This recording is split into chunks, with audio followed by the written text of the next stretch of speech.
We're going to get started now. My name is Karen Stevens. I'm with the Atlanta History Center doing oral history with Maria Head here today on March 24th. 26th. I'm sorry, it's March 26th, 2017. This recording is this oral history is going to be part of the Georgia State Project on the Women's March in Washington, as well as the Women's March in Atlanta for social justice and women, I think was the name of the march.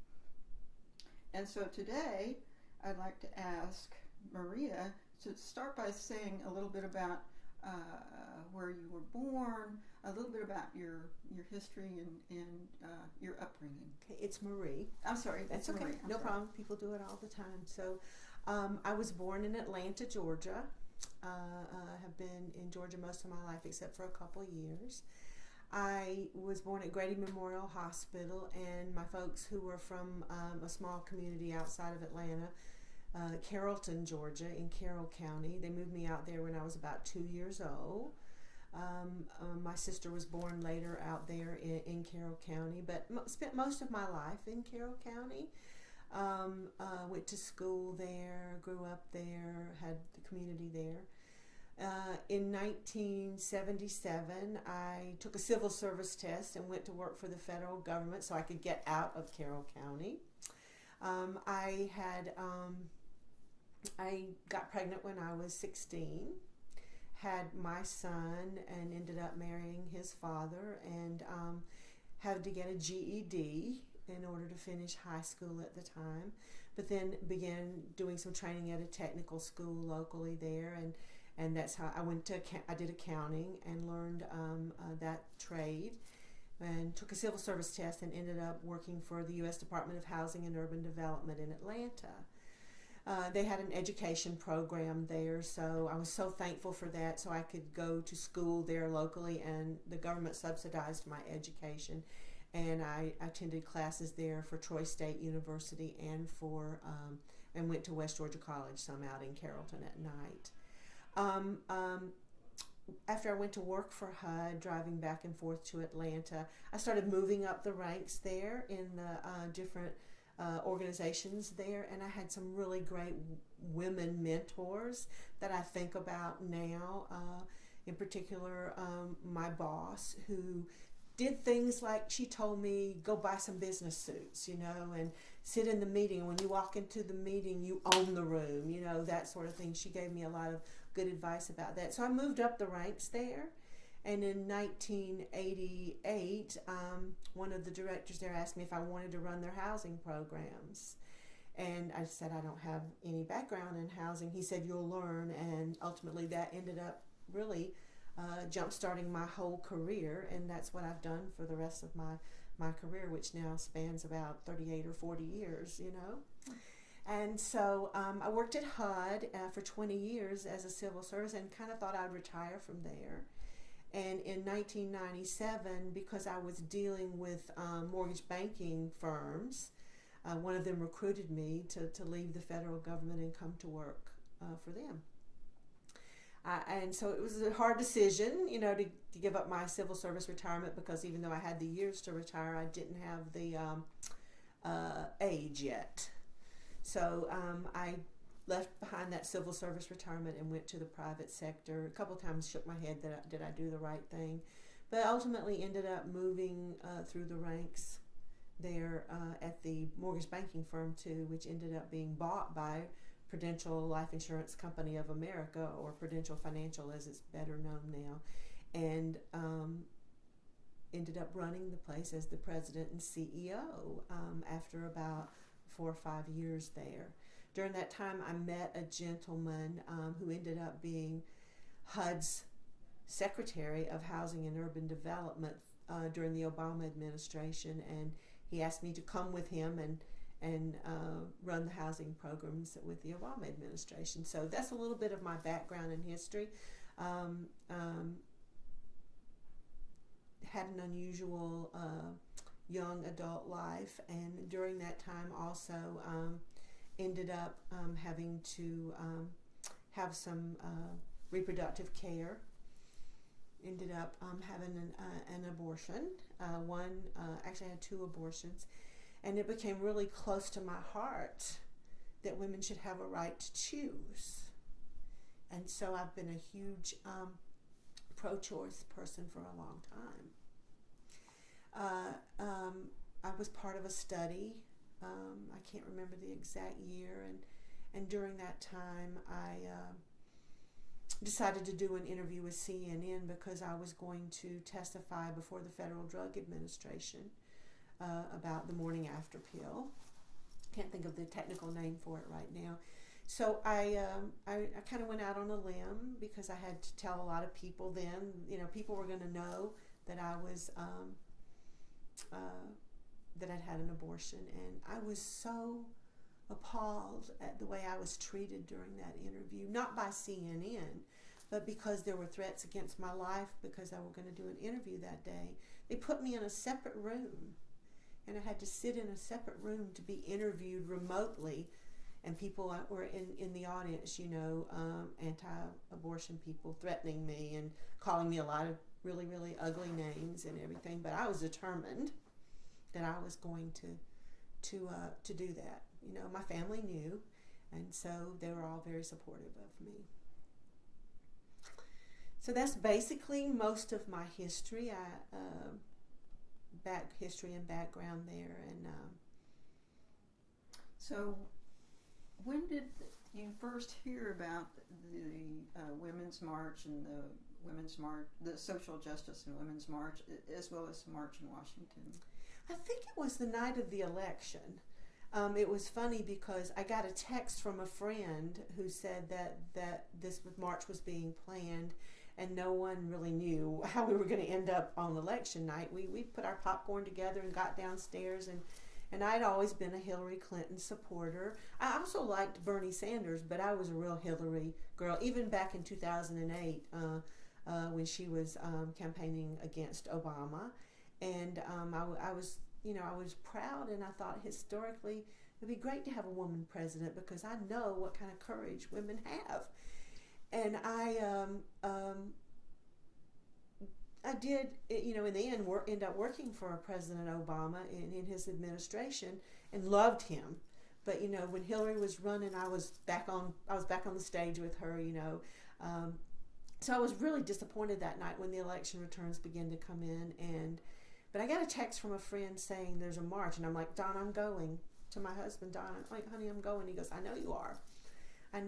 And I said, well, do you want to go with me? And he said, I will go with you, but I know that Erin, his daughter, my stepdaughter, who I adore, would want to go too. He said, you and Erin go. You go. And I'm like, well, we're going to Washington. I knew there were some sister marches across Georgia and other states, but I'm like, I have to be in D.C. I have to be in D.C. Having been there and worked now. It just makes a statement to me. And I began to hear from friends, that the permits may not happen, different things, but I watched it every day. I was on their email list. I was getting texts from the March folks. I set up the application on my phone so that I would know everything that was going on. And I was so sure that it was going to happen that I booked my airfare, and it took me forever to find a hotel room for us, but I finally found a hotel room. And a local friend wanted to go with me also, and she ended up going to the Georgia March instead because she had other friends local that she was going to do that with. But I just was excited about the march, and I knew I was going to be there. And I didn't think about making signs ahead of time. It didn't kind of all come together for me until I actually got there.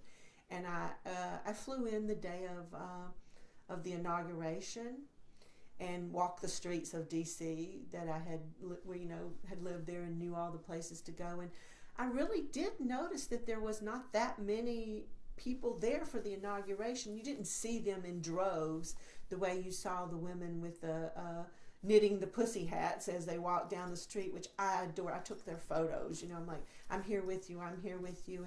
And the Women's March organizers did such a great job telling us who was supportive, which restaurants were supportive. And you could see signs on the windows that said, we support the Women's March in a lot of places. So we frequented those businesses. I picked my daughter up on Friday morning at the airport. I met her on the metro I took the metro over to meet her, and she and I just walked the streets that day, all day long, meeting people and talking to people and having coffee with people in coffee shops that were there. And there were times I was like, is there going to be enough of us here to really make a difference?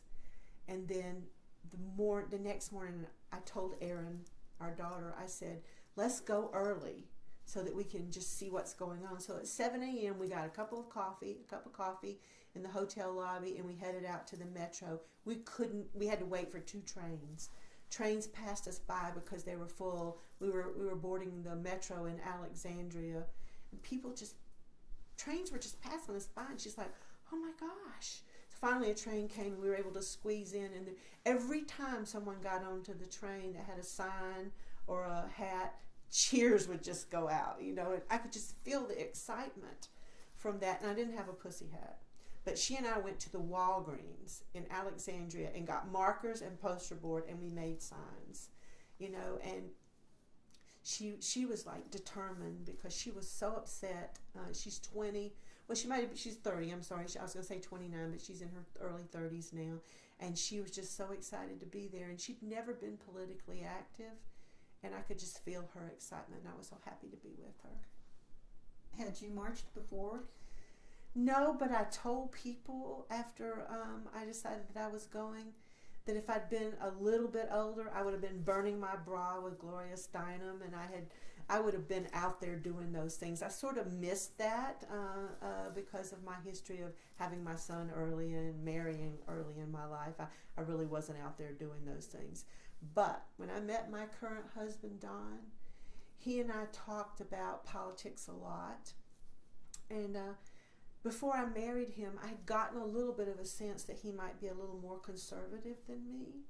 And once I began to realize that we were going to be together, I sat him down one night and I said, I get the sense that maybe I'm a little more to the left than you are, so we should talk about that before we go on with this relationship. And I said, so how are you going to feel if one day they try to overturn Roe versus Wade and I'm on the Supreme Court steps marching and protesting? And he goes, I'm going to be right there with you.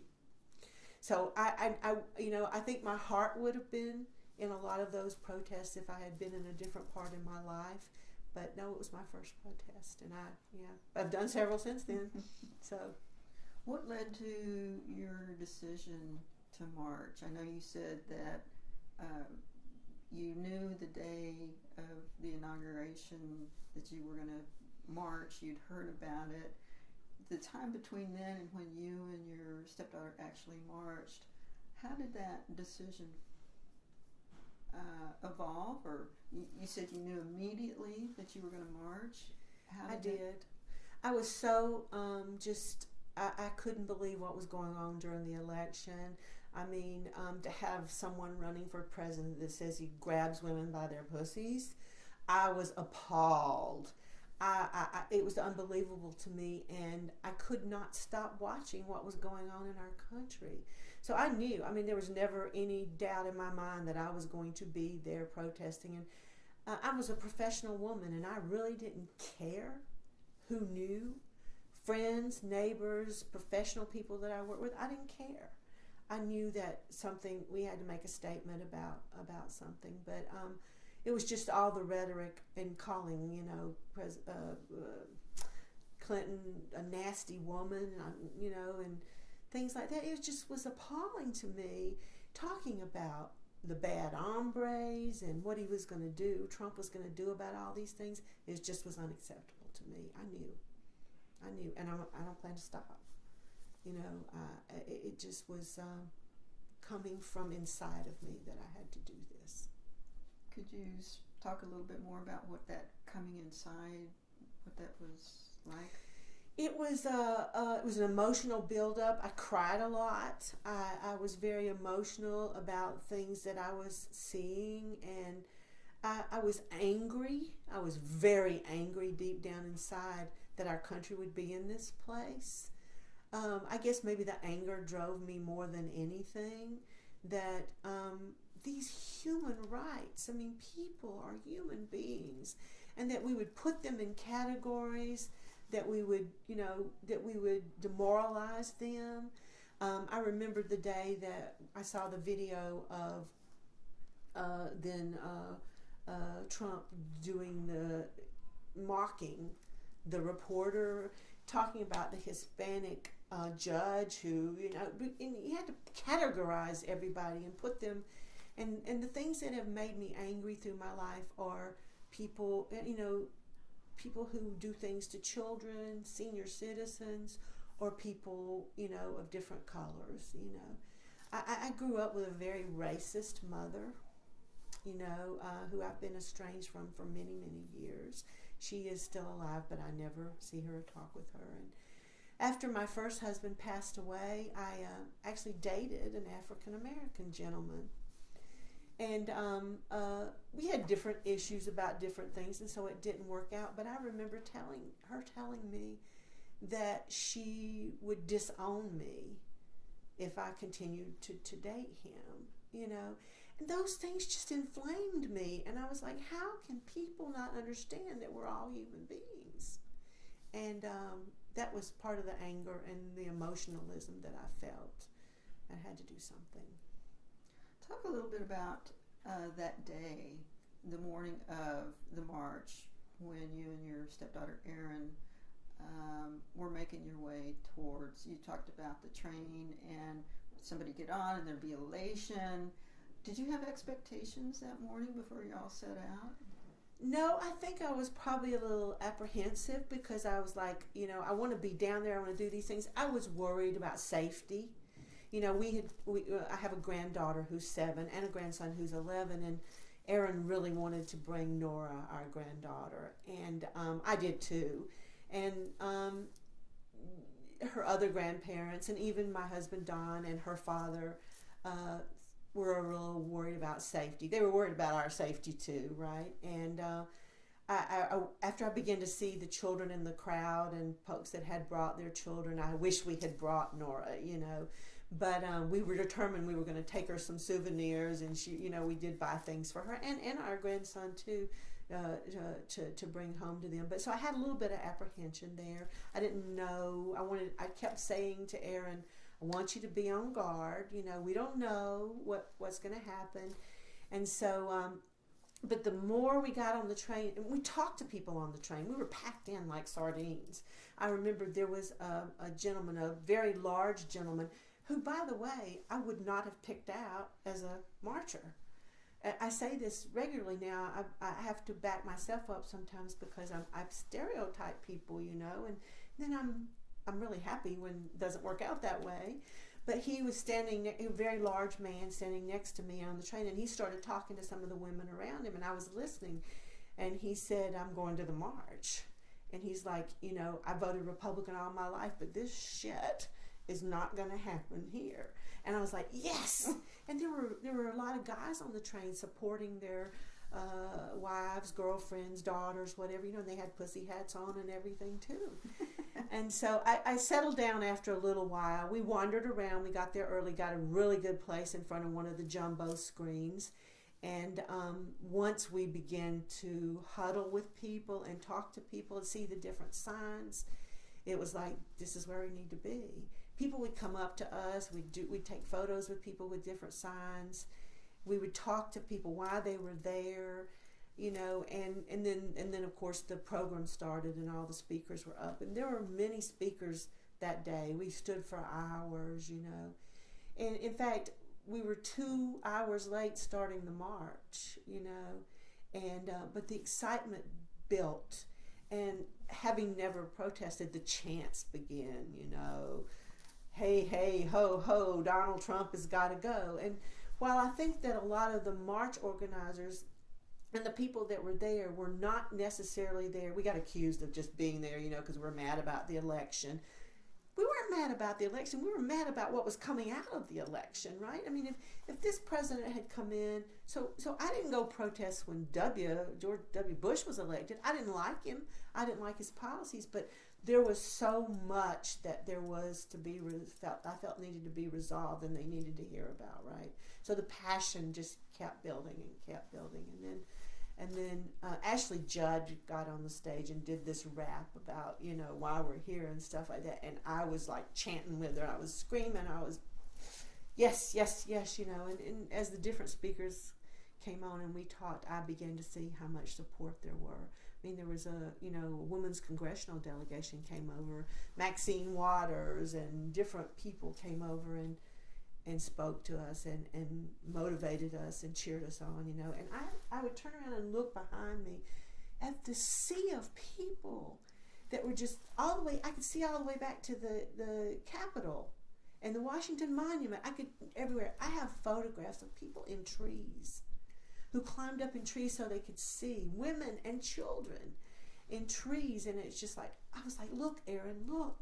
And Erin's a little shorter than me, and at times she had to move around to see. And I was looking for her, you know, because I didn't, I'm like, Don will kill me if I lose her, you know, or whatever. But it was, and at one point, on top of I think it's the Treasury building, where we were standing at the Jumbotron, this man appeared on the top of the building. And I said to Erin, oh, Erin, pay attention. And we could see the camera then. He was shooting, you know, maybe, you know. But I remember my heart stopping. And I remember it going through my mind, is somebody here to harm us? You know, they could have killed a lot of people from that point on top of that building, you know. So there were different feelings all through the day, you know. And then when we realized that we were running late from the everybody wanted to speak, right? Everybody had their agendas and what they wanted to speak about, and each one of them touched me. You know, things I never thought about. The women there that had lost their children because of violence, you know, the Black Lives Matter and stuff like that, where we all chanted the names of all the young black people that have been killed by violence, the police killings, those different things, you know. That's very mixed emotions with me, you know, because I know that our police need to do their jobs and everything, but some of the things that have been going on are just, shouldn't be happening, right? But those mothers on the stage and chanting those things, you know. My son was texting me. You couldn't get a lot of reception, but he's like, Mom, I just need to know every once in a while that you're okay. You know, so I was texting him, I'm okay. And he was telling me, I'm so proud of you. I'm so proud of you.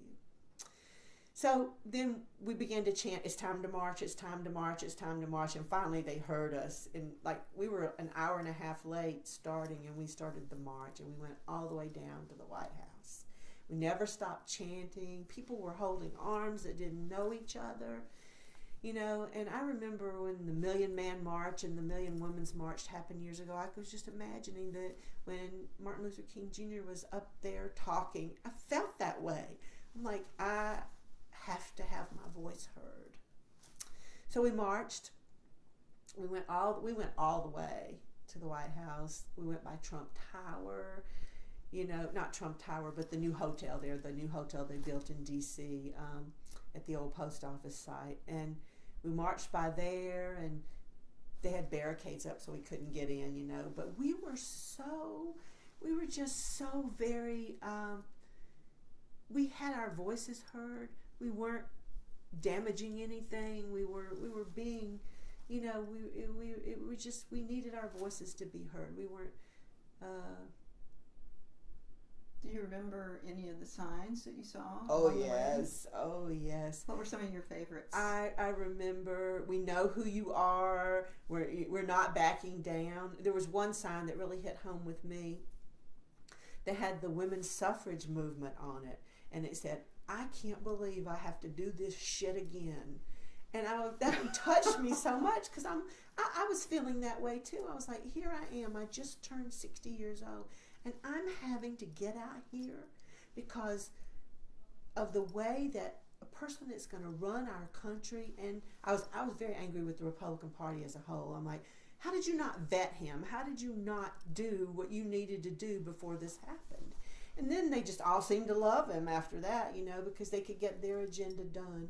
But the things that they were proposing and the things that we'd been told they were going to do, it just it was just unbelievable to me. But that sign meant a lot to me. My daughter had Pussy Grabs Back, on her sign, and there was a lot of signs. Oh, one of them I loved that said, "We are the daughters of the Salem witches that you burned." I loved that one. I love that. My son is always telling me that I have this power within me, this magical power within. My son believes that I have this magic inside of me to make a difference.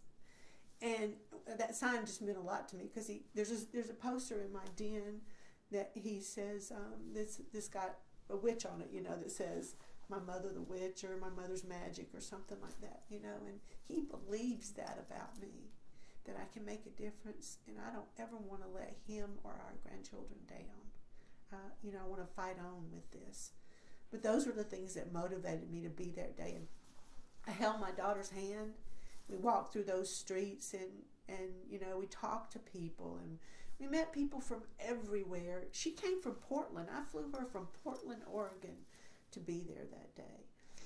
So, but yeah, there were a lot of anti-Trump signs. Some of them were pretty out there, No, another sign was to Melania.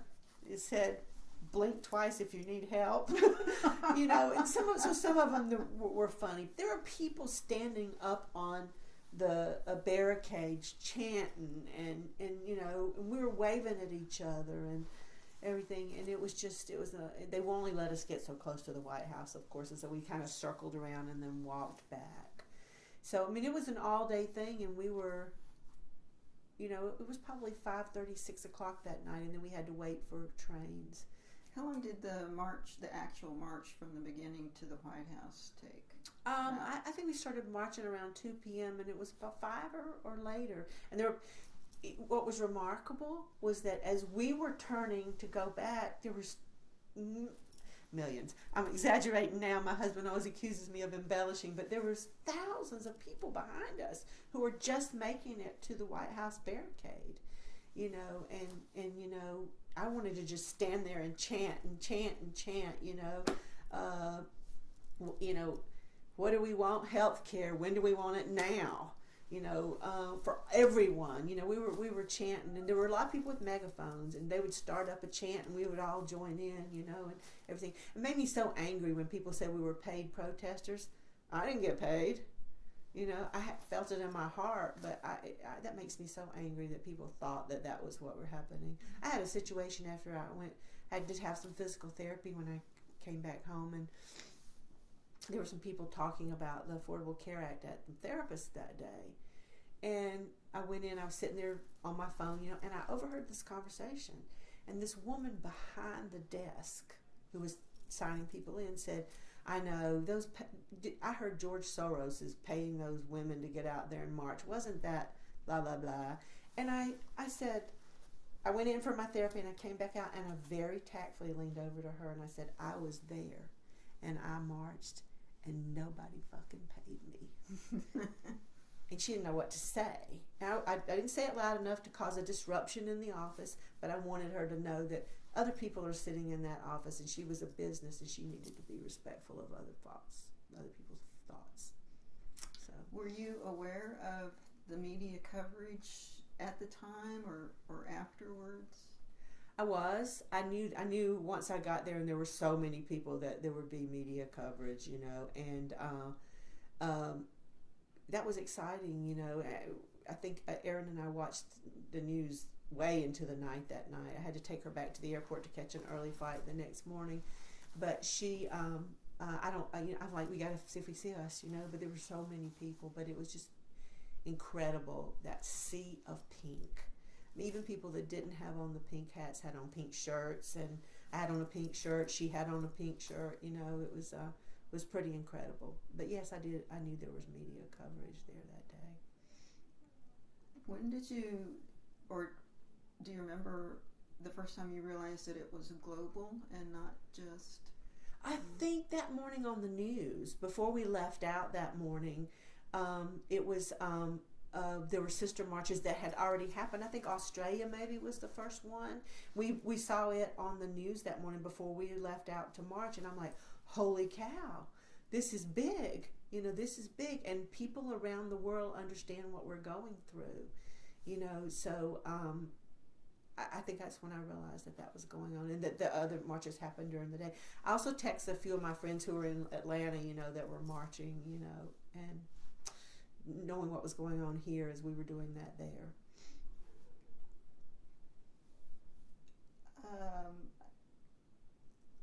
How did you feel the day after the march? I couldn't sleep that night. I was so, Aaron and I actually were going to go, I knew a great Greek restaurant in Alexandria. I said, come on, we'll go change our clothes and we'll go grab some dinner even if it's late. And then we decided that we were tired. So we went to Whole Foods and got a bottle of beer and some food that was already prepared. And we actually went back to our hotel a few blocks away and sat down and ate. And we couldn't stop talking.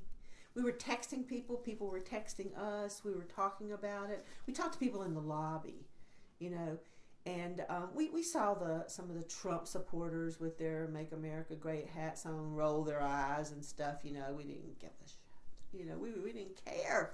We just didn't care, and a lot of people that we knew wanted to know we were safe, wanted to know, you know, how it felt and what we were doing, and were texting us and congratulating us. But the next morning, I took her for an early flight back to Portland, and I had a 10:30 flight back to Atlanta, and I got on the plane. So I forgot to mention, on my way up on Thursday before Inauguration Day, I got on the plane, and a lot of people from Georgia were headed to the inauguration, and there were a couple people I wanted to kind of bust, you know, but I didn't. But Jimmy Carter came on the plane. We saw the Secret Service folks. I actually have photos. He shook every person on the plane's hand. But there was a lady on the plane that afternoon that had, she was talking about the marchers, and we need to get over it. The election was over, blah, blah, blah, give him a chance, blah, blah, blah.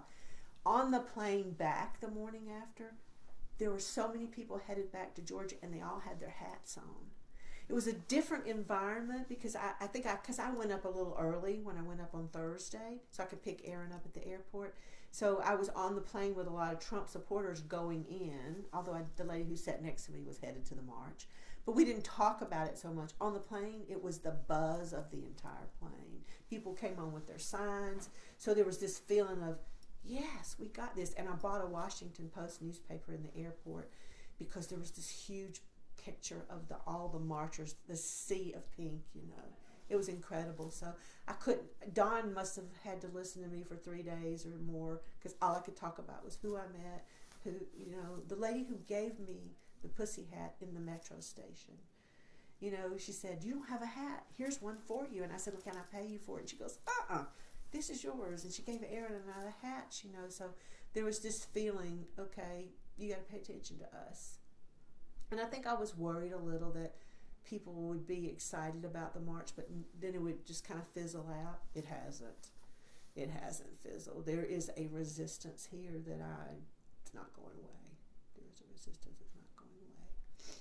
How have you been feeling since the march? Most of the time I'm agitated. I'm angry most of the time, you know. I personally have gotten involved in a lot of things. I now belong, right after the election, I live in a very red rural county in North Georgia, and I joined the Pickens County Democrats. Don and I, my husband, and another couple that we're friends with that are very like-minded, decided to go to the first meeting after the election so we could be more involved. There were 6 people there, and the guy who runs the Democratic Party for us here was like, you know, passing out statistics about who voted in our county, and I was kind of looking at the numbers, and I was like, this just is not going to work. So now we've had 2 meetings since then, and now we're up to 67 people who attended the meeting. And I was traveling last week, and I didn't get to attend, but I understand people are still fired up and ready to go. And then I met, there were some things going on around here. There was a coffee meetup that someone posted on Facebook, and they invited some people that I knew, so I decided to go. And small coffee shop locally here, and the numbers kept, every Friday afternoon we would have this meetup at 6 p.m. And we began to talk about doing different things, and there's this young woman here who runs, she actually works in the local health food market here, and she said, we need to start an Indivisible group, which is a bunch of former staffers have started they wrote a guide that shows you how to talk to your members of Congress and how to get them to pay attention, and they're very supportive, and they're nonprofit. They set up a nonprofit and take donations and stuff, but there's 5,500 groups now across the country, and there's probably 4 or 5 in North Georgia, north of Atlanta, and we're all intermingling, we're talking, we're sharing information. We know when something's going on, when there's a bill passing in our Georgia Congress, or when there's a national, like the thing that just happened with the Affordable Care Act and all that. We all know what's going on, and we post and say, I have a car that'll take 5 people if you want to go protest at so-and-so's office. We went down to, there's a huge gerrymandering bill going on in the Georgia Congress, and we went down to protest, and we lobbied members of Congress with the Common Cause organization a few weeks ago. So it's like something to do all the time, because I think that this administration has sort of opened the door for, particularly in red states, for things to happen that shouldn't be happening. I mean, they have a bill on the House floor now to stop protesters, to limit us. You know, if you're protesting and you get in the street, then you're going to be arrested. Well, that violates our First Amendment. I mean, the Constitution guarantees us that right. And so I'm very passionate about those things. The redistricting, the gerrymandering bill, that's not right. The way they have taken minorities and put them here, and then taken all the white people and put them over here, so that they can protect some of the folks that are already in office during 2018, because there's going to be some blowback from some of this. So I'm passionate about those things, and I try to get things out to people, share information. I'm on every website that I can possibly be on, because this cannot stop. We have to keep going, because I think what this administration wants to happen is for us to get tired, and they're going to keep pushing this stuff out here and everything, and we cannot get tired. We have got to fight on with this.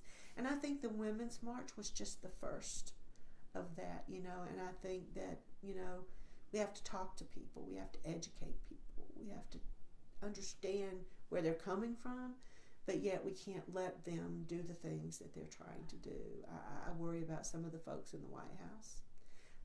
I've written more letters. I've made more phone calls. I called my congressman's office the day they were about to take the vote on the repeal of the Affordable Care Act, and I told him, all these people in your district are going, to his staffer, of course, all these people are going to be without insurance, and their premiums, and these people, there's a lot of people lower income people who need this, that were in the states, in the counties that voted for President Trump. And I was like, how can you let this happen? And I said, if you vote for this, I am going to be at the polls with everybody I knew that was thrown off of health care, and we're going to vote your ass out of office. So those are the things that I'm passionate about now. I spend my day doing it.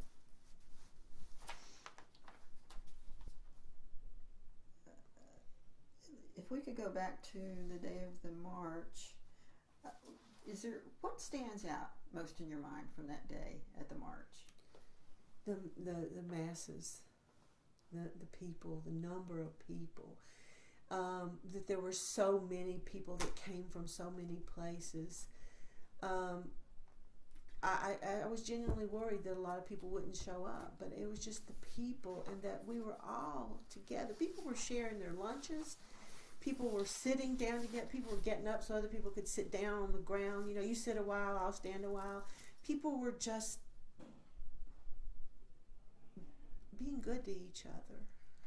And it was just an overwhelming feeling of camaraderie, and we were there for a purpose, and we were all there. There was a lot of different issues that we were talking about. I mean, there were so many different things to talk about, and it was like, we can beat this if we all group up together and continue to fight this, but I think just the overwhelming people there and what we were there for, and some of the speakers just revved us up. And there were things that we learned, well, I knew about this, but I didn't know about that, how are we going to fight this? How are we going to do this, and the Women's March organizers were talking about the initiatives for the next 100 days. We're going to be putting things out there. We're going to mail postcards. We're going to do all these things. It was just the excitement and the getting revved up about things and knowing that we had a fight and that we weren't going back. Did you see any opposition posters while you were marching? No. We were, because we were wandering around the day of the inauguration, we saw people, with their Trump hats on and stuff like that, but nobody bothered us, and we didn't interact with it. In fact, Erin and I talked about we weren't going to engage, because we just didn't know how people were going to react, but we were not going to engage. If people said things to us, we were going to ignore them and move on, ignore them, go on. We were there for that purpose, We weren't going to change their minds. How have family and friends or colleagues responded to the fact that you marched? Mostly family has been very supportive. My husband Don's mother is 86. She has osteoporosis. She walks with a walker. She said, I would have been there with you if I could have been. And I know she would have. She calls me every day to ask me what's going on, or did you see this, or explain this to me, Marie. And so she's given me permission. Every time I send an email, I can send one from her email address too. And I mail letters, and I put her address on some of them. She lives in a different zip code, so we hit another person, another congressman or whatever. She's been very supportive. My son, Chris, who is our oldest by my first marriage that I had when I was so young, is unbelievable. He calls me the Twitter terrorist because I tweet people I just sit down with a list of the congressmen and I tweet them about, you've got to do this, you've got to do that, and here's what's going to happen if you don't, and all those kind of things. So he's supportive. And then our children that live in Chicago and Portland, the daughter, and then our other son. This is important. Our son, who's 28 years old, marched in Chicago. I didn't even know that was happening, but he texted us the morning of the march, my daughter and I. This is his her brother. He said, I will be with you in spirit, but I am here in Chicago marching with these women. And my sisters, marching with my sisters. He's incredible too. All our children are incredible, but they've all been very supportive. Other than that, I don't have a lot of family local. Don's brother was a Trump supporter, and we get into disagreements about that. We just don't talk about it anymore. I post on my Facebook page all the time. In fact, I cannot wait to post about this interview and talk to all the women that are coming to talk about what their experiences are today. Some of them are older friends, some of them are new friends because of this, but I tell everybody, I want people to know I did. I wear my shirts to the local Walmart and get a few looks sometimes, but our friends are a little different. Our friends don't understand why Don and I are Democrats, much less protesters. So that's been a little awkward at times. Most of them now have seen the 6 letters I've written to the editor of the local newspaper about things that are going on, so they know where I stand. The people that are really friends of ours are very respectful. Some of them are not so respectful. It's just beyond them why we believe the way we do, And the thing that I can't understand sometimes is how when people say give him a chance, give them a chance, give him a chance. I'm like, he had his chance with me. He so screwed it up. He believe people. When people show you who they are, you believe them. And I remember hearing that as a young woman even, believe people when they show you who they are. And I believe that it is who he is, So I had a very narcissistic mother, not a very happy childhood, and I know what it feels like to be in the presence of someone who's so narcissistic all the time, and that's not a good thing, not someone to run our country. We're too great a country for that, So we have those conversations, we are more prone these days when we overhear conversations not to provoke people, but I believe that if you're silent, it's a sign of agreement. So when people say things, I can't just let it pass. I try to be respectful, but I make it well known that I don't think the way that they do, and can I tell you why? So I'm more prone to do that these days than I think I have been in the past. So.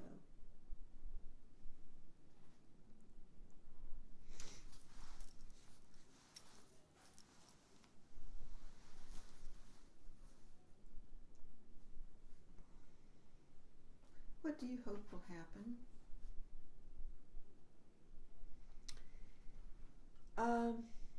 I hope that our country will come together and that we will all be able to make peace with one another and do the things that are right for our country. That's what I'm hopeful of. I wonder if I will see it in my lifetime. I think that we're so far apart. There's such a division in this country. Don had lunch with a friend of ours a few weeks ago who's a big Republican. Used to be our neighbor when we lived in Atlanta. And several people locally have asked me if I'd be willing to run for office. And Don says, I'm not sure she's ready to do that now. And our friend said to Don, he said, I sure hope she doesn't, because I'd hate to have to vote against her. That shook me to my core, because this is a dear friend of ours. And all I could think, I told Don, I said, I don't know if I want to see him again. And Don said, I wish I hadn't told you. And I'm like, I know, honey, but how can our friend who knows the person that I am and knows what the things that I would want to do if I was in that position, and say outright, I'd have to vote against her. And so I'm worried about this divisiveness, and I don't understand why. I worry about going out my driveway and turning to go into the little town we live, and I see the Confederate flags. And I wonder how people can still be of that mentality. And so that's what I worry about. I'm hopeful, but I think that we have to have voices that continue to be heard loud and clear, that this is not what America is about. This is not what America is about. Do you think the movement will continue to gain momentum? I hope so. I do think it will. I guess I should answer that a little more positively, because I do think it will. I think that I see the positivity growing, and I think that as long as we have loud voices that say we're not going back to 1960, when women all stayed at home and men and women were the only people that could be married, you can't love anybody else. That shit is just not where we need to be. It's just, we're not going back. And so I think that the movement will continue, and there's many movements happening, but I think that women are going to be the leaders in this. I think that, yes, I do. Do you have any strategies for people who are trying to cope with this administration? Get involved. And I know that a lot of people don't understand how to get involved, so we have to educate them. Do what's passionate. There's got to be something that's going on that impacts all of us, right? I think getting involved is the advice I would give anybody. If you're trying to cope and you're sitting there doing nothing, then that might work for you for a while. But that's not going to work for a long time. And everybody has something. Everything is happening in this administration is touching somebody, right? It may not touch you personally, but it's going to touch your neighbor. It's going to touch your children. It's going to touch. Who doesn't have a mother or a father or a grandparent or an aunt or an uncle, or even at my age, a sister or a brother that's not going to be impacted by Medicare, Medicaid restrictions, taking funds away for Planned Parenthood? I mean, we all have people that we know are impacted, so we're all impacted. So one of my neighbors hired a Hispanic gentleman the other week, and I wanted to go up to him and talk to him, and Don said, let's wait till we have a better opportunity. But I thought, I wonder if he's here afraid that somebody's going to come knock on his door and pull him out. Maybe he's documented, maybe he's not. But I want to stop every person and say, are you okay? And I think that people, once we realize that we can all do what we need to do. So activism, I think, is the strategy for anybody. A lot of people can't be. We have some friends that have a business that want to be really active, but they know that there will be some blowback to them. People will quit coming in the store. We've already had threats here in this little town, We had our first Indivisible group meeting. Somebody called the newspaper office and said, I heard those people over there that are protesting is going to be meeting. I'll give them something to protest about. So we're like, okay. And then there was a bomb at the church with the kindergarten group a couple weeks ago here because some pastor wrote an open letter in the newspaper to Christians, open letter to Christians. So, I think the movement of the march and what's going to come out of the march is that people are going to have to continue to get educated and learn what's really going on. Activism, I think, would be the strategy I would tell people. And open your heart, for God's sake. Well, as we start to wrap up the interview, is there I'd like to give you this opportunity to talk about anything that you wanted to talk about, anything that you haven't said that you want to say, anything for people who will see this interview now or in the future. Is there anything about the march or any advice you would give somebody who might want to march in the future? Go do it. Go do it. My advice is go do it. Go do what you believe is in your heart to do. But I think that we cannot be complacent. I think that even I at times might have not paid attention to things that were going on. And I think that we can't be complacent when there are people out there who want to hurt our children and who want to hurt people of color and want to hurt, our seniors, and who want to just put us all in the same bowl, and say, well, this will work for you.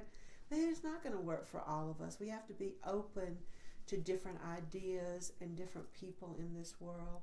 So what I would say is I hope that my children and my grandchildren see this interview and say that they're very proud of their mother and their grandmother and their sister, and hope that it helps somebody understand the passion and what it means to be out there and be an activist and pushing for what you believe is right in your heart. So just do the right thing. That's what I would say to people, whatever that right thing feels like to you. I cannot think of a better way to end this interview than with that, to do the right thing. And I wanted to say I appreciate so much you taking the time to do this. And I just want to say thank you for marching. Thank you for marching for yourself, for people, your children, future generations, and I just want to say thank you for taking the time to do this. Thank you very much for letting me do this. I was so excited about it. Thank you so much.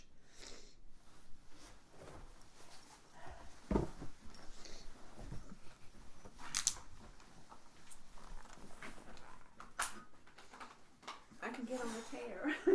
Wow. Thank you so much. Alrighty. Good God Almighty.